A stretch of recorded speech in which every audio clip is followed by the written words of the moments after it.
Lemão, tem que apertar o negócio aí, senão não Pode passar de 50. Eu vou lá pagar. Não é que não sai nenhum papelzinho ali pra pagar, não? Não sai papelzinho, não?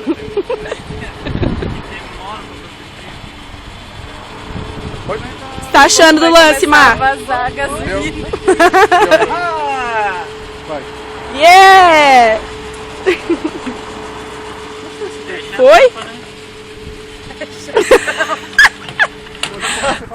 Com certeza, ninguém aqui nunca trabalhou, ninguém nunca foi frentista aqui, eu acho. Quero ser. Eu ainda fui banhando, vazou. A gente tá tentando pôr gasolina no carro pra poder ir. Trancou o carro? Pra quê? Não sei, né? É verdade. Agora a gente vai ali no mês comprar umas comidinhas.